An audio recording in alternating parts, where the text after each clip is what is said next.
Welcome back to Cleveland Browns Daily, brought to you by Ballybet, an official sports betting partner of your Cleveland Browns. Very happy to be joined by Browns cornerback Greg Newsome. And Greg, I know that the result was not what you want. It's about going out and going 1-0 and getting wins every week. So we don't even have to go into that. I know that hurt. But defensively, I thought you guys made a big statement. What do you take away from the defensive performance in that game? Yeah, especially that second half. I think we played lights out, dominant football.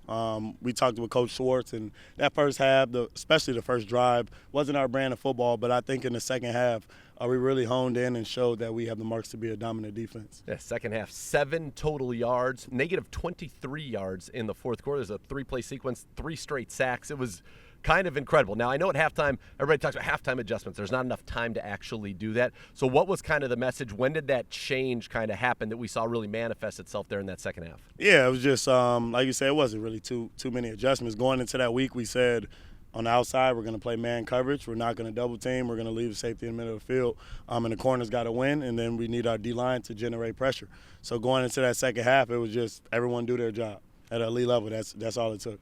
And you guys did. And for you, getting to be on the outside, you know what your role is. Well, they say, guess what? We're going to play a lot of man. Here's the toughest test in the league. Obviously, you're going against Jamar Chase, against T. Higgins. You did a great job. 2 passes defense. I don't know if Jamar had any words for you at any point in there, because I'm sure there was a little back and forth, but completely neutralized the number 1 passing attack in the NFL in that game. How did that feel for you? And how much easier is it now going through that full game saying you know exactly what you're doing every single snap, you know what your role is, and you were able to execute at a high level? Yeah, I said, man, I was blessed. The opportunity to get back outside, do what I love to do, which is be on the island. I think we had a great week 1. I haven't played football since November, a game, so it felt so good to get back out there with the guys and just do my job at an elite level. Did you guys have any back and forth, you and Jamar? Because he had to get frustrated as that game went. Joe Burrow on TV was visibly frustrated. Yeah, we definitely had back and forth. Like every single game, I'm definitely going to talk to him, and we talk back and forth for sure. What was the discussion after when they threw a night? He had a good route, good ball from Joe Burrow, better coverage right there. You're able to get that left hand and knock it away on that kind of back shoulder fade. Yeah, really all I told him wasn't too much banter. I just told him I'm on the right side of the field all game, so come see. Come see me, and you did. You saw that. I don't know, did you hear what Joe Burrow said after the game? I just seen it yesterday. Yeah, that's you and Denzel, the best corner tandem in the NFL, and that is from a guy who can throw the ball. Last year led the league in passing touchdowns, all of it. What does that mean to you? Yeah, man, it's just the utmost respect. Like I have respect for all those guys, Jamar, T, Joe. Like I said, he's arguably the best passer of football in the total NFL. So for him to give us our credit, definitely means a lot. But it's just week 1. Like we got to continue to stack days. And we don't get too high about compliments like that. Like obviously we respect it, and we like hearing things like that. But we got to put it on tape every single week. You mentioned the D-line earlier. 3 straight plays, 3 straight sacks. They started their 20, they ended up punting from their 1. And really, as the game went on, felt like Miles kicked it into a completely different gear. 4 tackles for loss, 2 sacks. As you're kind of watching that unfold, what was kind of going through your mind, and how much easier does that make your job? Yeah, when I was watching it, the first one, the second one, then the third one, the first 2, I was just like, there goes the best player in the world. Like, that's what we were waiting for. I told him before that drive actually, I was like, hey, it's time. And, hey, he went into Superman mode and disrupted the entire game. And then even on the last sack with anyone really could have got it. Mason had great pressure. Got it, yep. Miles had great pressure, and then obviously Zay ended up getting the sack. But for our D-line to show up like that late in the game, like that's gonna help us win a lot of games. There's no doubt about it. And I want to go back to one that was not a sack, but I'm sure you've seen the clip of Miles looping around to the inside. And you talked about the respect Joe Burrow had for you. I respect that, the fact he stood in there. Now, Jamar Chase was a foot out. You guys pushed him out of bounds to force the incompletion. Yeah. But he actually completed that pass down the field from the far hash and then got destroyed.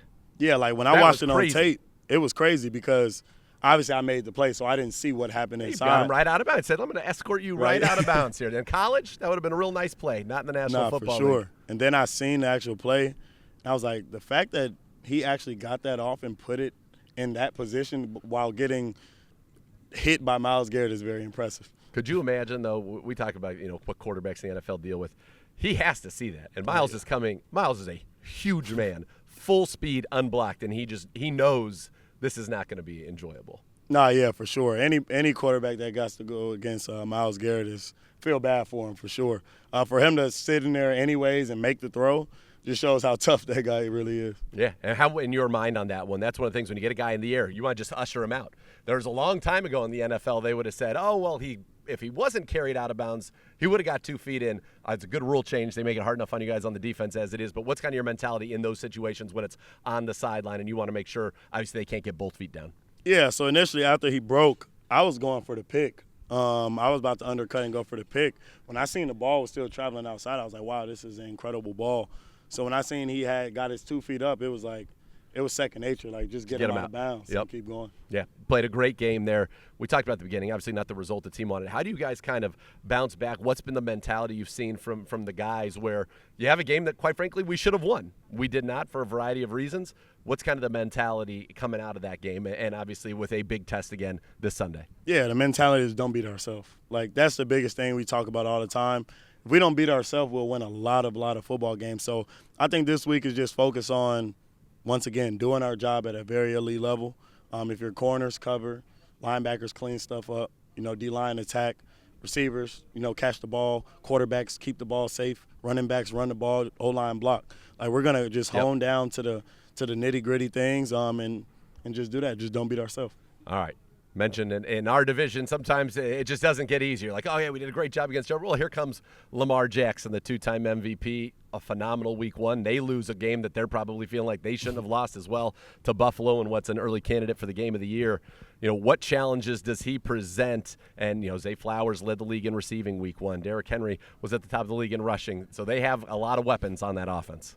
Yeah, it's crazy. You go against the best passing attack, now you go against the best running attack. So I think both quarterbacks do things great. Kind of opposite. Like, yes. Lamar can throw the ball at a very elite level, but he also can run the ball at a very elite level. Then you got Derrick Henry in the backfield with receivers, Zay Flowers, Rashad Bateman. You got D-Hop making plays out there still. So it's definitely some challenges going against an offense like this, but we'll definitely be ready. I know that nobody shies down from anything, certainly not you, but this is a game I'm sure you're happier not necessarily in the slot with Derrick Henry running around. That's a big dude. That is a big man still who can run the football. All right, talk about going back to Baltimore. That's where you got your first career interception. It was a pick 6, spurned a huge comeback win just a couple of years ago. Is that a memory for you that is always a very sweet one? Oh, yeah, man. That's definitely one of my top memories. Obviously, my first pick, letting it be a pick 6, and then against a 2-time MVP quarterback is amazing, especially in Baltimore. Like, obviously, it's great getting picks at home, but, like, sure, when you get to shush an entire community, an entire crowd, it's amazing. So I'm definitely looking forward to another game. You guys know, obviously, as we said, it was a tough test last week. This is going to be a tough test again this week.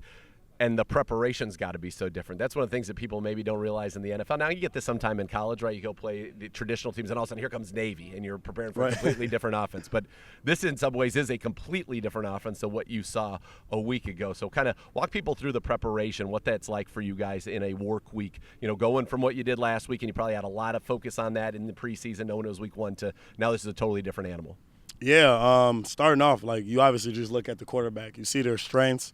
Obviously, Lamar is great with his legs, so you're going to have somebody. You got to try to keep him in that pocket as best as we can. But, just offensive-wise, like, that was a heavy passing team going against the Bengals. This week we're going to have to find a way to stop the run.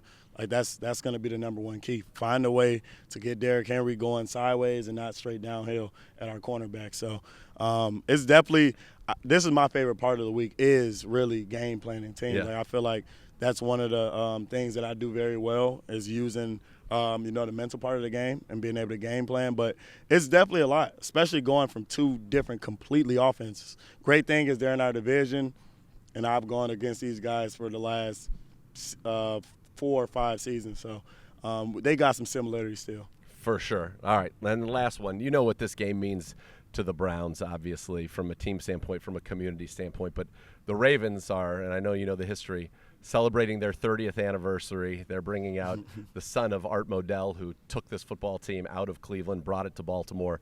There are a lot of people that are very unhappy about it. I don't know if you guys have gotten into any history lessons in there, but you don't need any extra motivation. But if there ever was a week for a little extra motivation for those fans out there, this one and what they are doing and the ceremony they are putting on has got people up in arms. So Hope you guys are aware of it. Spread the word in the locker room and go out there and take care of business. Nah, for sure. We're definitely aware of it. We got you, Browns fans. We're going to take care of it for sure. All right, Greg, thanks so much for the time. Good luck. Keep it going, brother. Thank you. Appreciate it.